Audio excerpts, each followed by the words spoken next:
The secret premise of conspiracy theories is that we live in a godless world. The only thing that can save us is a bad God. We started this Enlightenment era in an environment where knowledge was scarce and it was morally imperative to go after it.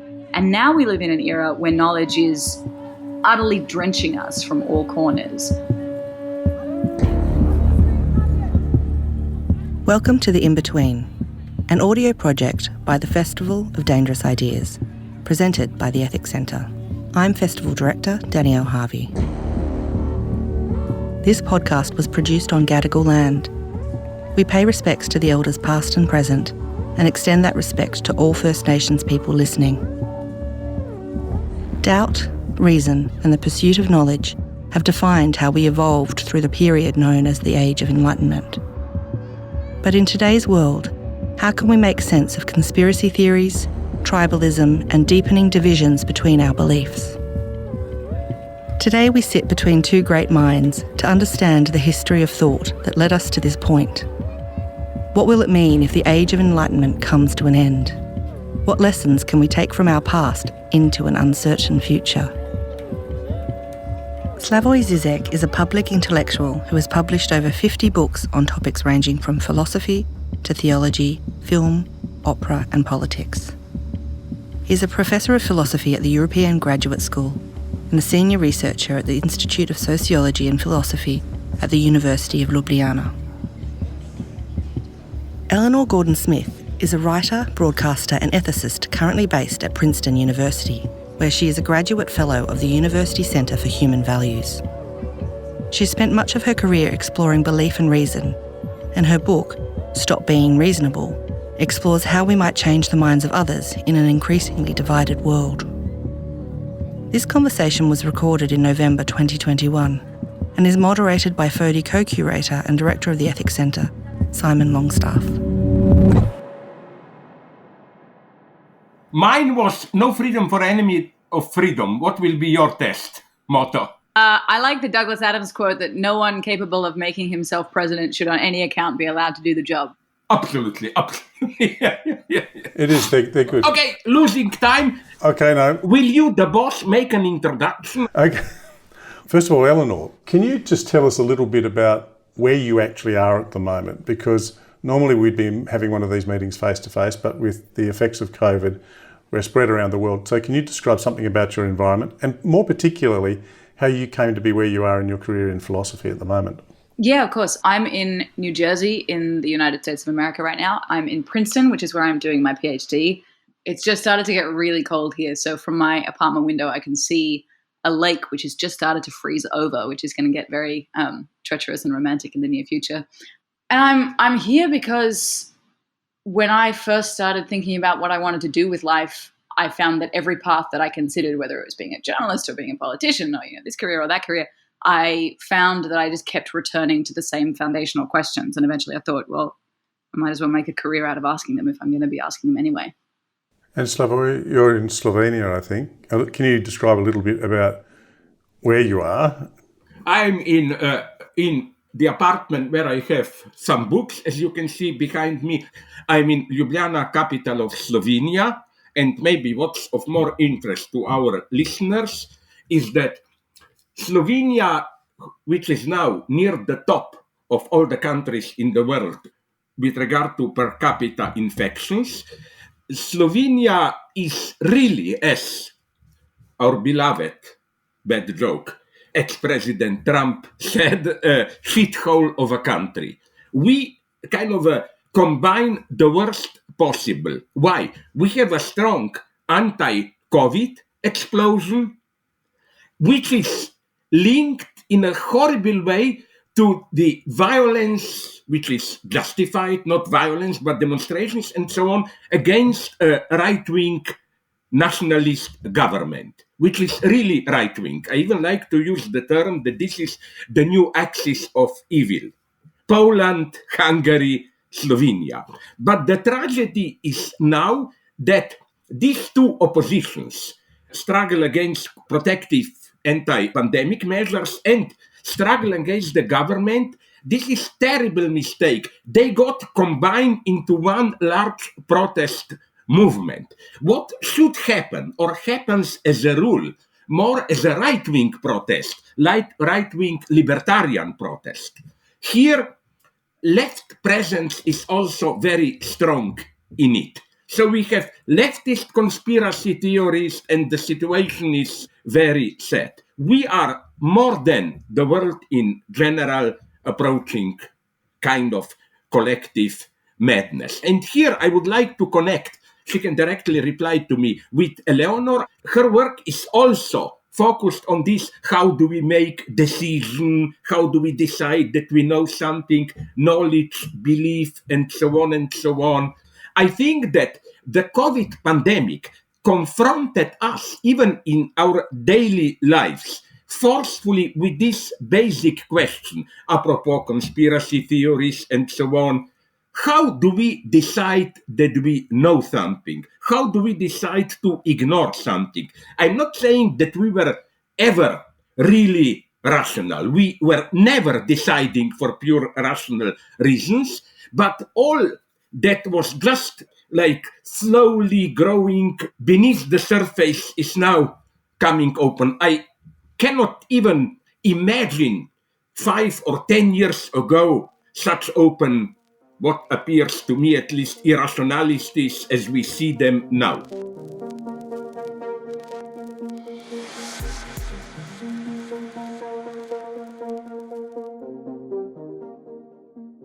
The dangerous idea we're exploring is that the historical period that we call the Enlightenment is coming to an end. And my first question is to ask you whether or not you think there are any signs that you can see in popular culture that indicate that that is true or not. Can you see any sense of an unravelling taking place? Ellen, do you want to pick up on that notion about this tragic moment in which irrationality is bubbling to the surface, and what you make of that discourse that Slavoj was just offering? Yeah, I couldn't agree more.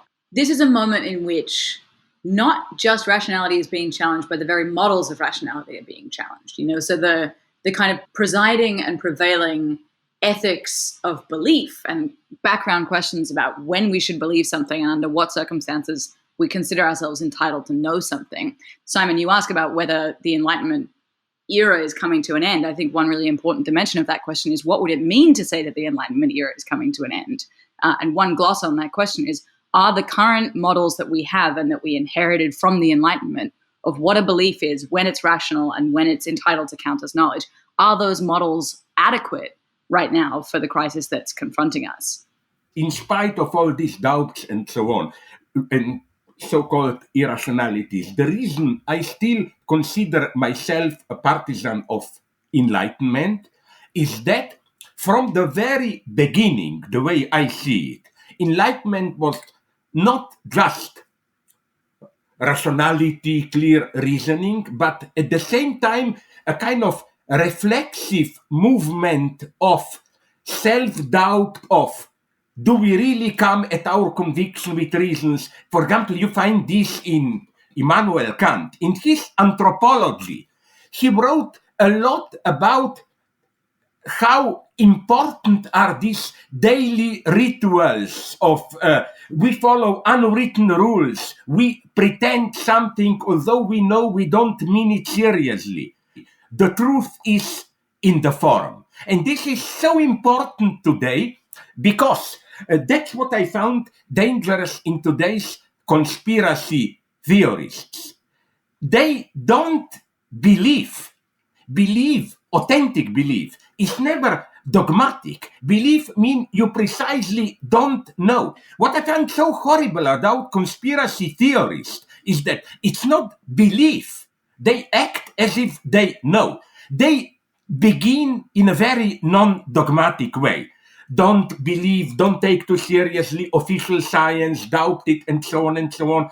But it's just the first step. Then at a certain point, not even belief, but knowledge itself. And I think conspiracy theories are a return of some back pre-modern era, not even of belief, but of knowledge, isn't the hypothesis of conspiracy theorists. I read it very pessimistically.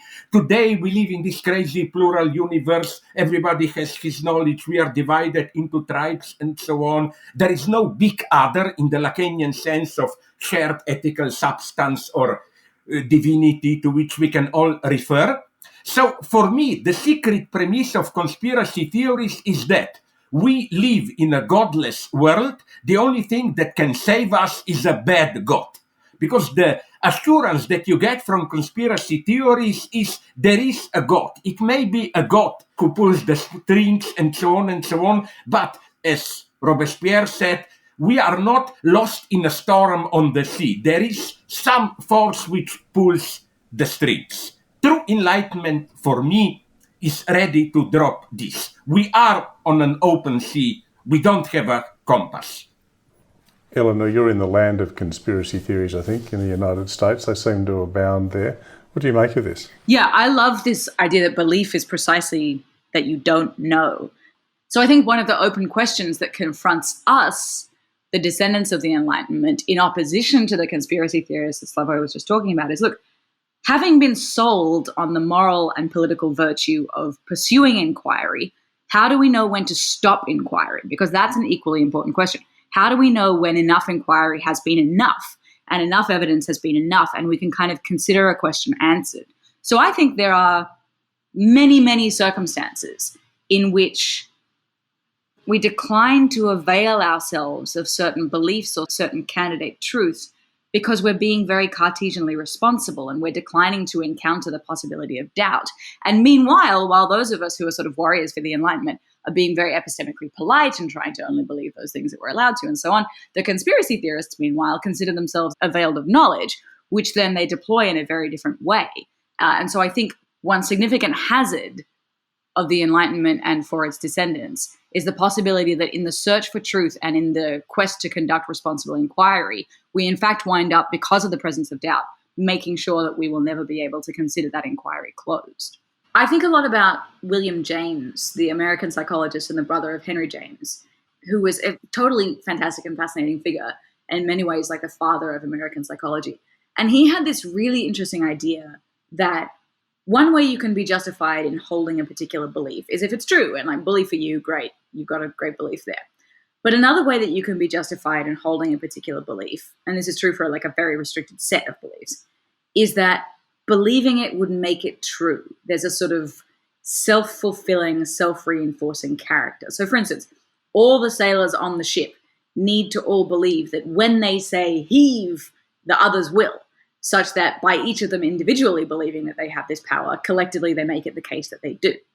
So sometimes James thinks that we're entitled to believe certain things when believing it would fulfill something that we have an interest in fulfilling. And I guess I wonder a lot about whether in the political and the personal sphere, there are beliefs like this that it would be self-fulfilling in a kind of galvanizing and potentially beautiful way for us to believe, beliefs in each other's democratic capabilities or beliefs in each other's solidarity or belief in each other's power that we don't avail ourselves of because we're busy being very cautious and seeing which beliefs will hold up under the scrutiny of doubt. And then maybe, that means that we deprive ourselves of some of the beliefs that would in fact self-fulfill if we had them and deliver us into a world that we want to be in. Can I enter? Yeah, please. Just jump in when you're ready. Thanks. Oh, I'm always ready.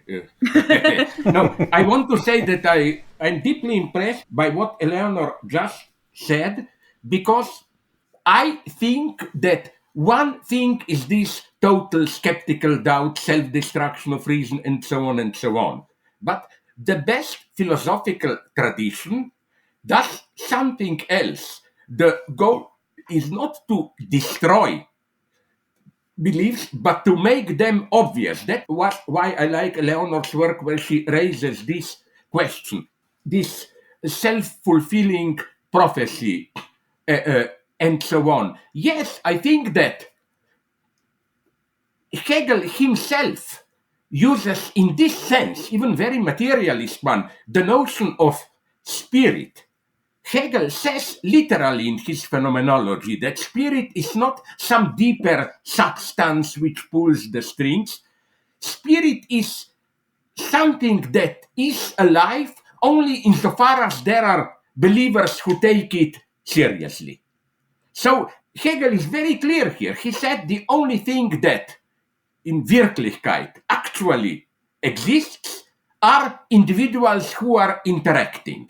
But to live in a spiritual society means, I'm almost tempted to say that it's necessary a minimal reification here. We cannot just say we trust each other. No, we must in a way reify or fetishize even our trust in some entity. Like communism only exists insofar as people are acting for communism. So if I may just conclude with another example that I like of Enlightenment at its best. Before Hume, there comes John Locke. And I was shocked to discover, reading recently a book on Locke, how do you know that Locke justified displacing, even annihilating, we call them at that point Indians, Native Americans? You know what was his reasoning? That's what shocked me.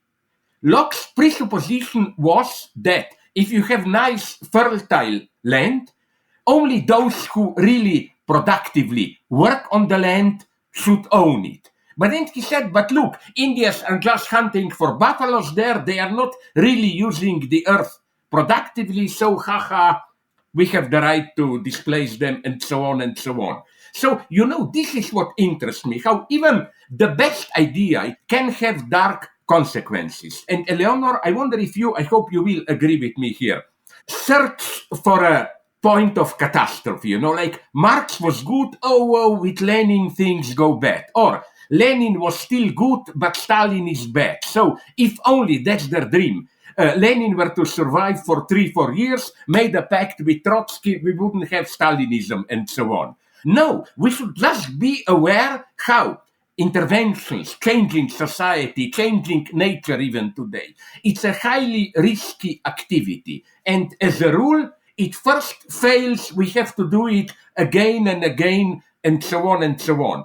As Walter Benjamin, the fellow traveler of the Frankfurt School, said beautifully, our task today is not to ride the train of history, which goes towards progress, but to pull the brake to stop the train. Thinking that you can do this perfect planning is, I think, what we should problematize in Marxist tradition. Eleanor, this notion that thinking is running aground on itself, which I think is a paraphrase of what Slavoj said, does that ring a bell with you in terms of what you're experiencing? Yeah, and I want to ask, if I'd like to ask Slavoj a sort of a material question about how we enact that. Simon, you asked earlier about whether we see any signs in pop culture that the Enlightenment era is sort of drawing itself to a close. I think one of the most striking things about the pop culture era that we live in is quite how dramatic the proliferation of knowledge has been. So we think about what was the Enlightenment and what were its organizing principles. The Enlightenment is about the entitlement and the imperative to pursue knowledge. The entitlement because beforehand, it just sort of wasn't the purview of your everyday person to pursue knowledge or even consider themselves like a possible source of knowledge. Knowledge was very fiercely guarded by the church and the crown.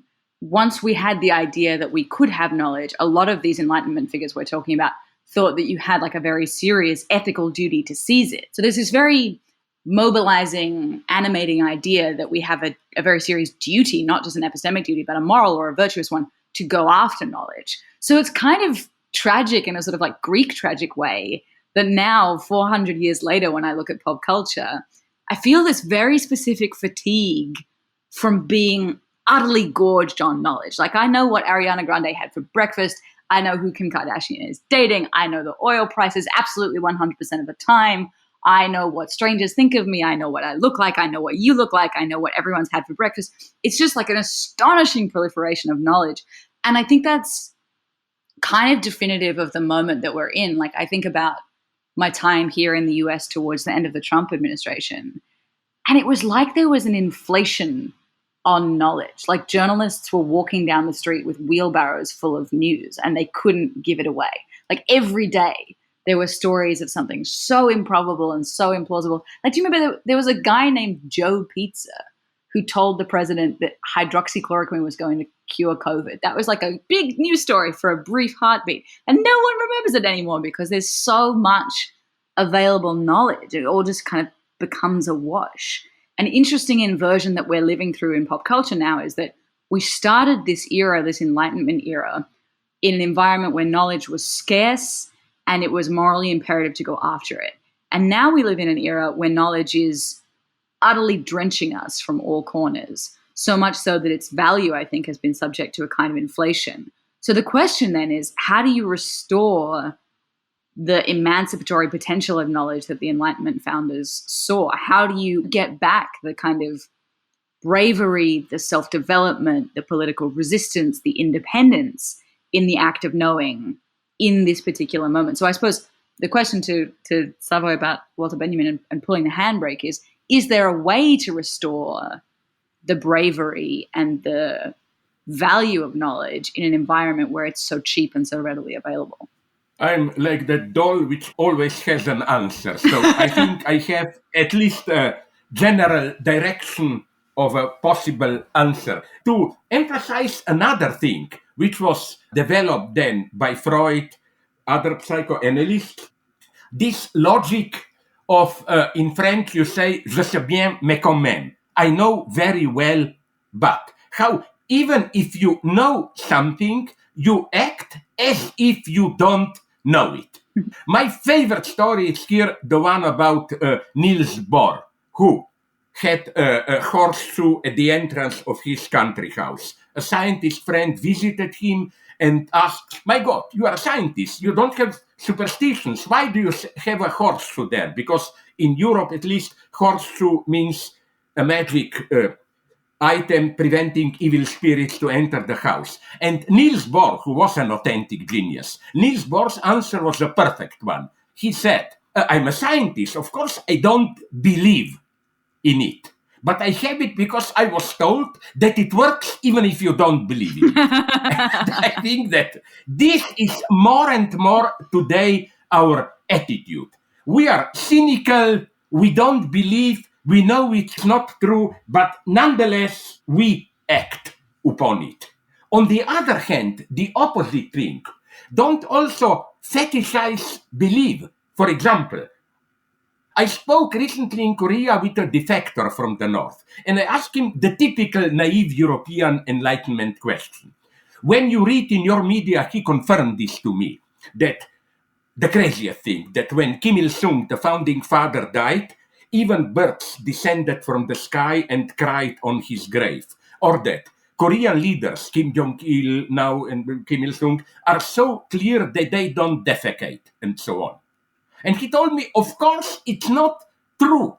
You should look at these items as enacted rituals, as a kind of a folklore that we respect because it keeps us together, and so on and so on. You know, the wonderful book that I would advise everybody to read, Paul Vane, Did the Ancient Greeks Believe in Their Gods? And he proved convincingly, no ancient Greek really believed if you climb to the top of the mountain Olympus, you will see there whatever, Zeus screwing Aphrodite or whatever. They knew this, but nonetheless it worked as a form of politeness, of social cohesion, and so on and so on. So the mistake is, and I think it's a very important one, that the bad enlightenment, the naive, vulgar enlightenment, tends to falsify the past, the pre-enlightenment era, as if they were naive idiots who believed. No, belief in pre-modern era, they were not idiots, like I really think. It was something much more ambiguous, mysterious. So modernity is not just knowledge, it's also, on the other side, a certain regression to primitivity. The first lesson of good enlightenment is don't simplify your opponent. And that's what's happening today. You know that one figure who solicited pro-Trump revolts and so on, was brought to court, and she gave an incredible answer. She pleaded not guilty. She said, but isn't it clear that what I was saying there, QAnon and all those, that it's obviously not true, so I didn't mean it seriously, and so on. That's the enigma I find today. On the one hand, this paranoiac certainty, but at the same time, this total cynical indifference. I don't really mean it seriously, and so on and so on.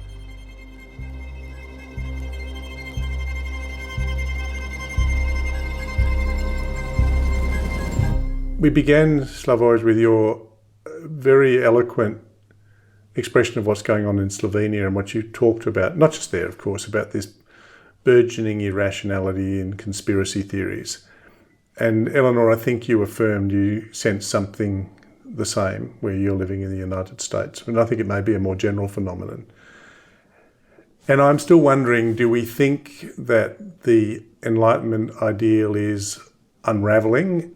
And if so, if you have any hint of what might come, and then finally, what you think we ought to rescue from it and carry forward into whatever future is emerging. So perhaps, Eleanor, if you don't mind those three questions, if you could give, if possible, a brief response as we wind up. Yeah, I'll try to synthesize into a condensed caramel of knowledge. Thank you. I don't feel confident pronouncing that an Enlightenment era is coming to an end. I think it's wavering, and I think it faces important challenges. I think one of those challenges has to do actually with a lot of what we've spoken about here today, which is about how to distinguish inquiry and the self-formation and emancipation of good inquiry from mere knowledge and cheap belief. I think there are ways of knowing that and having and formulating beliefs that come relatively for free, ones we've talked about, conspiracy theories, the things that advertisers want you to believe, the things that powers want you to be content with.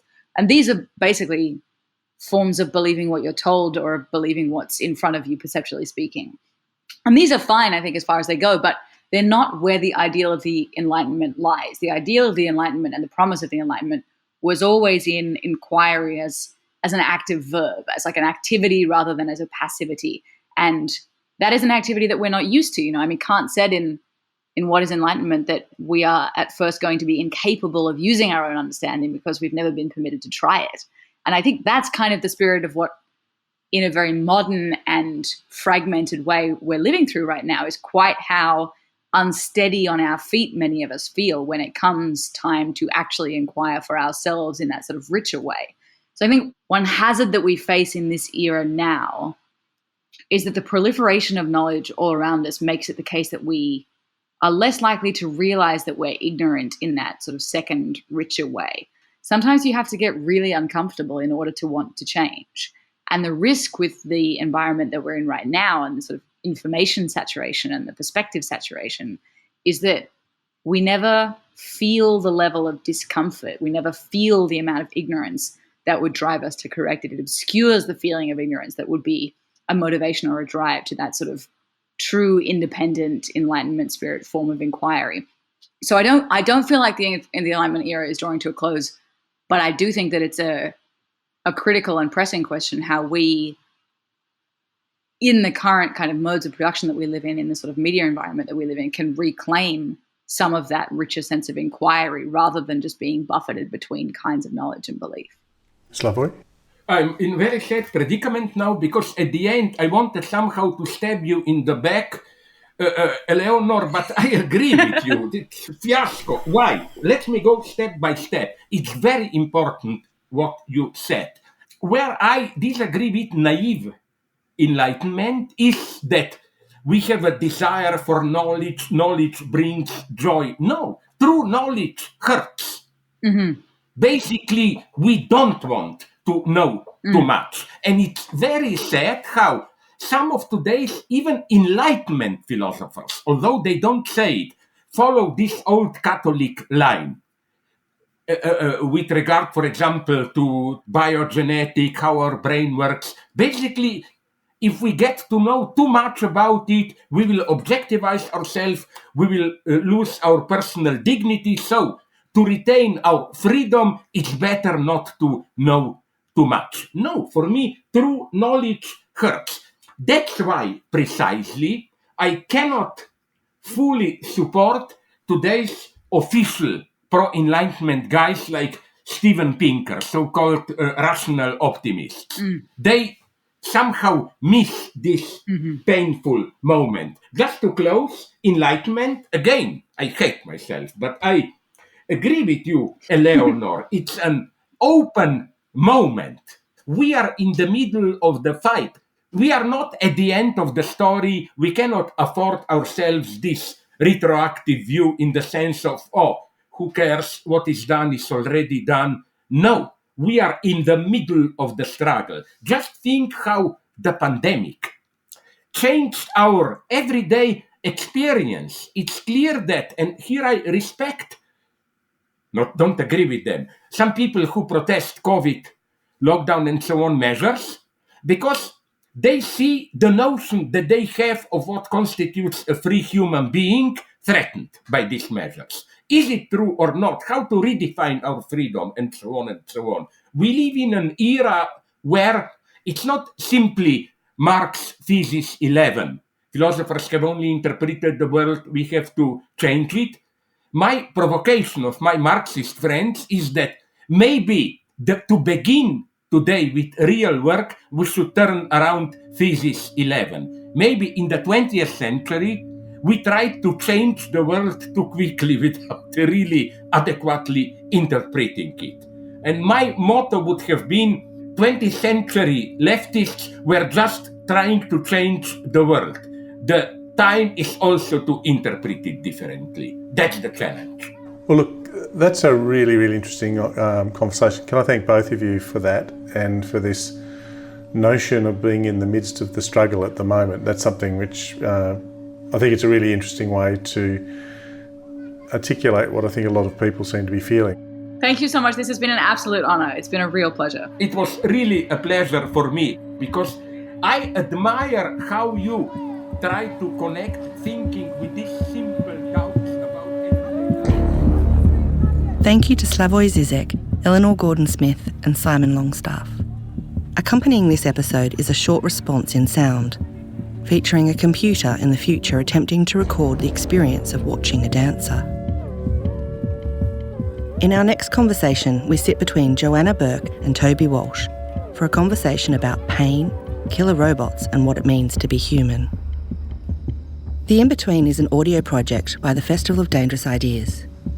If you've enjoyed what you've heard, tell your friends, rate and review us online, or subscribe for the next episode. The Festival of Dangerous Ideas will make its return to Sydney in 2022 on the 17th and 18th of September. Sign up for program announcements at festivalofdangerousideas.com. That's where you'll find full bios on today's speakers and artists, or follow us on Facebook, Instagram and Twitter. The Festival of Dangerous Ideas is proudly presented by the Ethics Centre. The In-Between is supported by the New South Wales Government through Create New South Wales. Thank you also to our generous supporters of the Ethics Centre and the Festival of Dangerous Ideas.